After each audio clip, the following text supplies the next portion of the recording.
Assalamualaikum. Waalaikumsalam. Ya.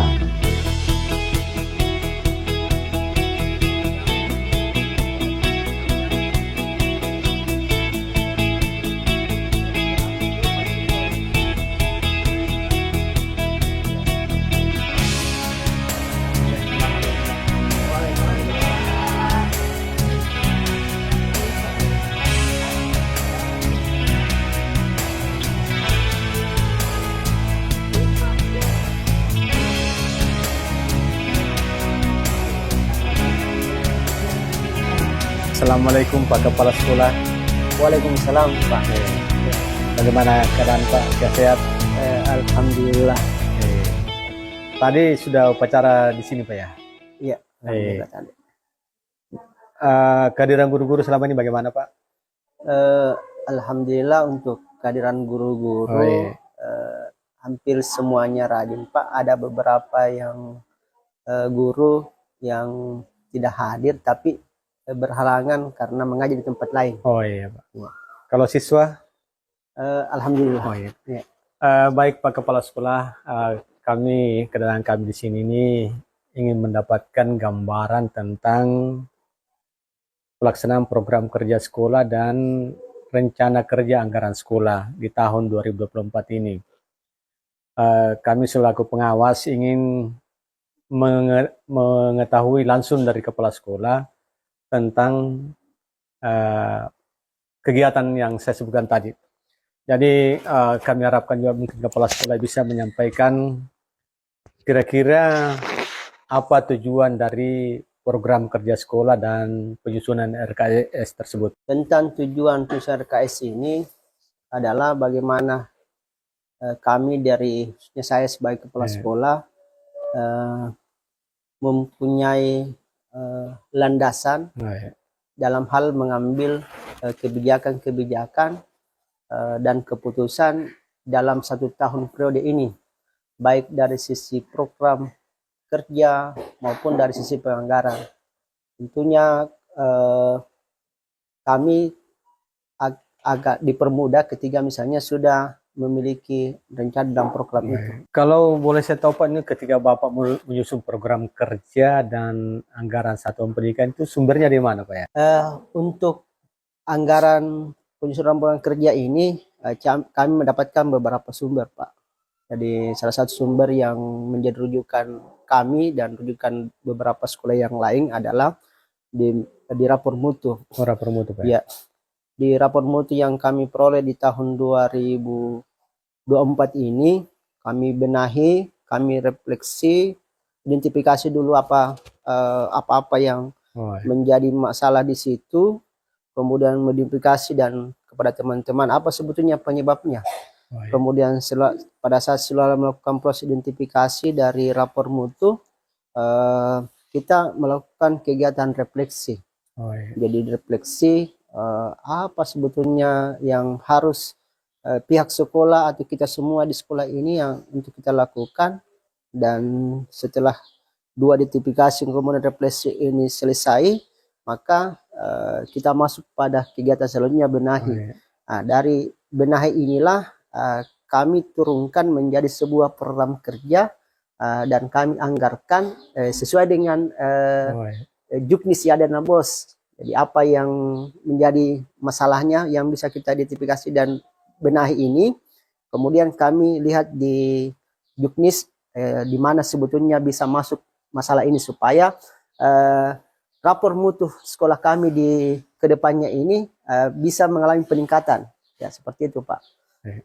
Selain dari rapor mutu, kami mencoba juga sebagai pihak sekolah ya jalan-jalan lingkungan sekolah, memberikan coba meresponden kepada siswa apa yang menjadi masalah secara langsung dan apa yang menjadi kebutuhan. Karena ini penting Pak, selain dari rapor mutu juga ada yang mungkin tidak tersampai di siswa yang kami coba cepat tangkapnya, yang sampai ini sudah jadi masalah besar di siswa, baru kita tidak sempat tangkap itu sebagai sebuah masalah.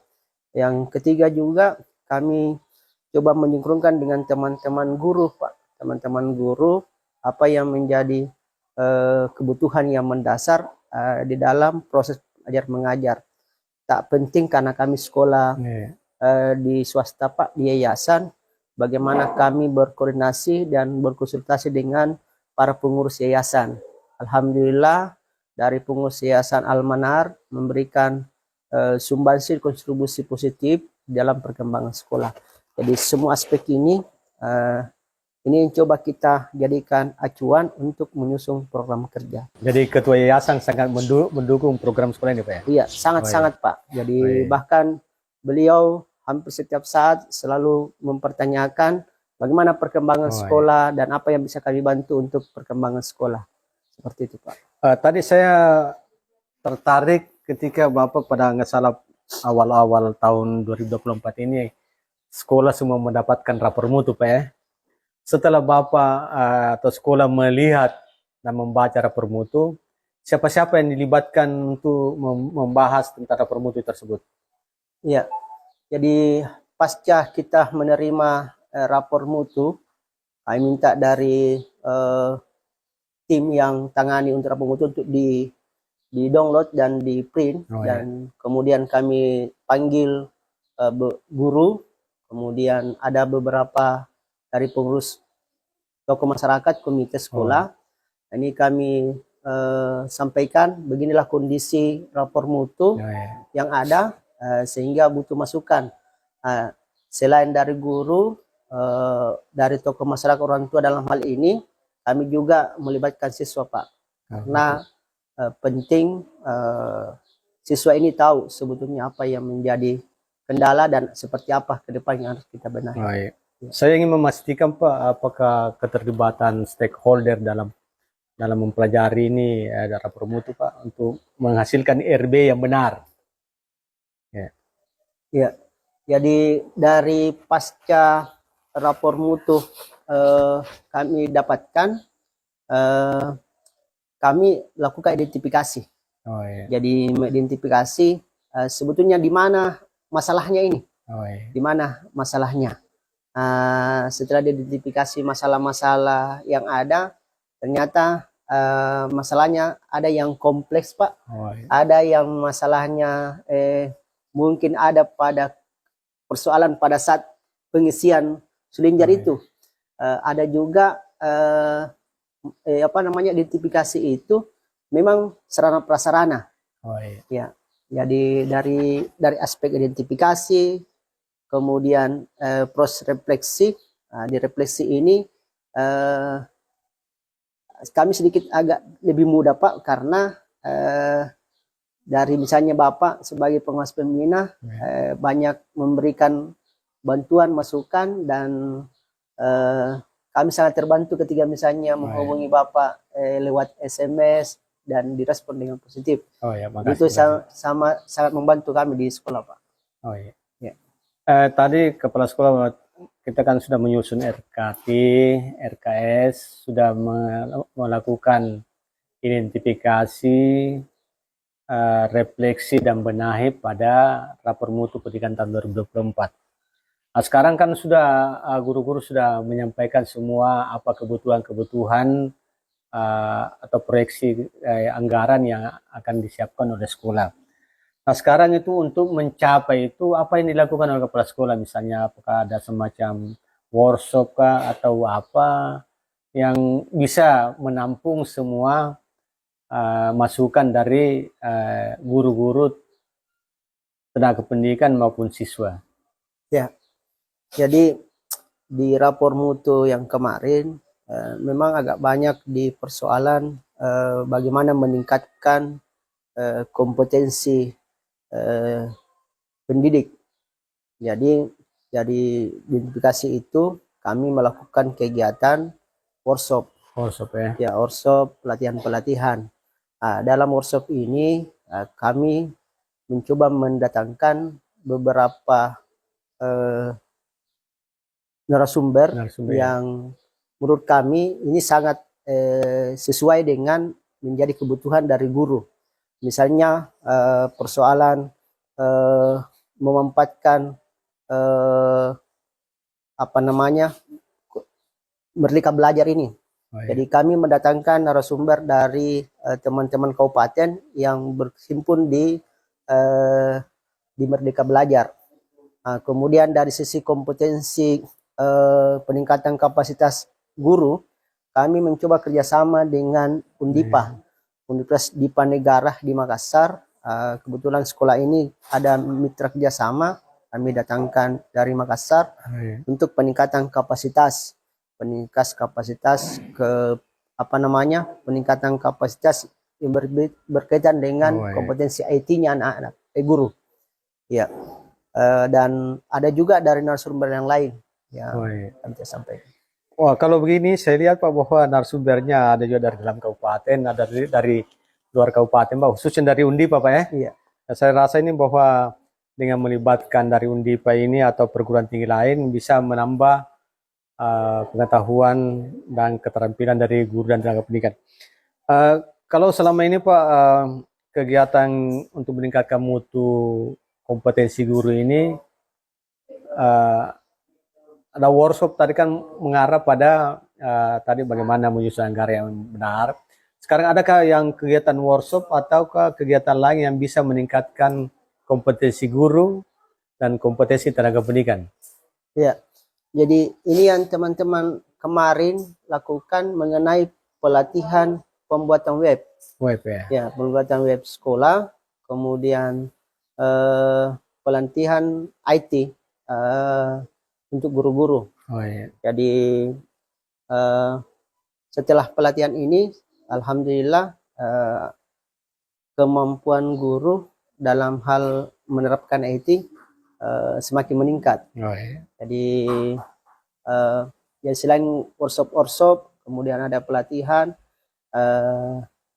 kami juga mencoba mengajak beberapa guru ini kemudian mengoptimalkan apa yang ada di PMM, karena di situ banyak fitur-fitur yang bisa dimanfaatkan untuk belajar praktik baik. Kalau untuk kegiatan ekstrakurikuler, kami juga sudah kembangkan terus. Di sini kita kembangkan kegiatan kesenian, kemudian pramuka dan olahraga. Oh, jadi kalau saya melihat ini begitu banyak kegiatan-kegiatan walaupun porsinya kecil Pak ya. Tapi saya rasa bahwa semua yang tercantum di rapor mutu kemudian dituang ke dalam RKT-RKS sudah mendapatkan semua proporsi Pak, walaupun mungkin tidak secara maksimal Pak ya. Ya. Jadi ini kan Pak, yang kemarin di rapor mutu itu kami rendah di serapan lulusan alumni. Oh iya. Iya, jadi serapan alumni kami hanya sampai sekitar untuk yang untuk alumni itu kita hanya sampai 80% yang mengisi. Oh iya. Tapi alhamdulillah untuk tahun ini karena kita coba berikan stimulus seperti apa program-program ini dan melalui workshop dan pelatihan, alhamdulillah untuk tahun ini yang mengisi untuk alumni kita, Tristadi ya? Ya, Tristadi kita itu sampai 100%. Pak. Ya, saya memang kagum Pak, karena sekolah yang pertama dan apalagi swasta ini yang pertama langsung sampai 100% Pak ya. Ini saya rasa bahwa ini adalah suatu kerja-kerja keras dari tim Tristadi ini untuk mendapatkan gambaran dari sekolah. Kalau menurut Bapak nih Pak, kan baru-baru ini kita juga mengisi anak AKM lagi Pak ya. Kemudian ada Sulinjar. Karena ini bahwa keduanya ini untuk rapor mutu tahun 2025. Menurut Bapak partisipasi dari siswa dan pendidik ini bagaimana Pak? Untuk partisipasi pendidik itu 100%. 100% ya. Mengisi, alhamdulillah. Mungkin ada harapan-harapan Bapak ke depan tentang pengembangan sekolah kita ke depan ini Pak.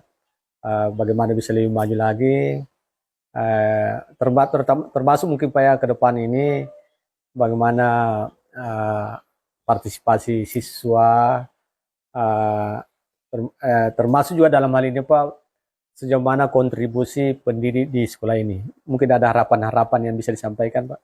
Ya, harapan saya Pak adalah bagaimana anak-anak itu merasa nyaman Oh, iya. di sekolah, merasa nyaman dan itu eh, tidak keluar dari lingkungan sekolah. Oh, iya. Nah, itu yang terpenting dan ini adalah harus ada support dari Oh, iya. disiplin dari teman-teman guru di tenaga pendidikan. Ditambah lagi adalah bagaimana indikator anak-anak mengikuti kegiatan ekstrakurikuler itu meningkat. Oh, iya. Jadi kami mencanangkan 50% dari jumlah anak itu betul-betul aktif, bukan sekedar hanya mengisi bahwa saya ikut organisasi ekstrakurikuler, tapi aktif. Di indikator kami ini adalah 50% itu aktif dan anak yang aktif ini betul-betul punya kontribusi positif terhadap perkembangan sekolah. Jadi pesan saya adalah bagaimana semua orang yang ada di lingkungan sekolah ini bersatu padu, Ya, bersinergi, Pak. bersinergi supaya apa yang kita inginkan ke depan itu bisa kita capai. Karena setiap sekolah pasti ada masalahnya. Oh, iya. Dan kalaupun ada masalahnya, tinggal caranya bagaimana yang menyelesaikannya. Oh, iya. Dan cara menyelesaikan yang termudah adalah bekerja sama. Oh, iya. Iya. Ya, saya sangat berterima kasih informasi yang disampaikan Bapak Kepala Sekolah. Mudah-mudahan kami selaku pengawas bisa memberikan bantuan motivasi dan bentuk lainnya untuk perkembangan sekolah ini. Sekali lagi Pak, saya mengucapkan banyak terima kasih. Semoga kegiatan lain bisa kita lanjutkan dalam bentuk yang lain. Ya, makasih. Ya.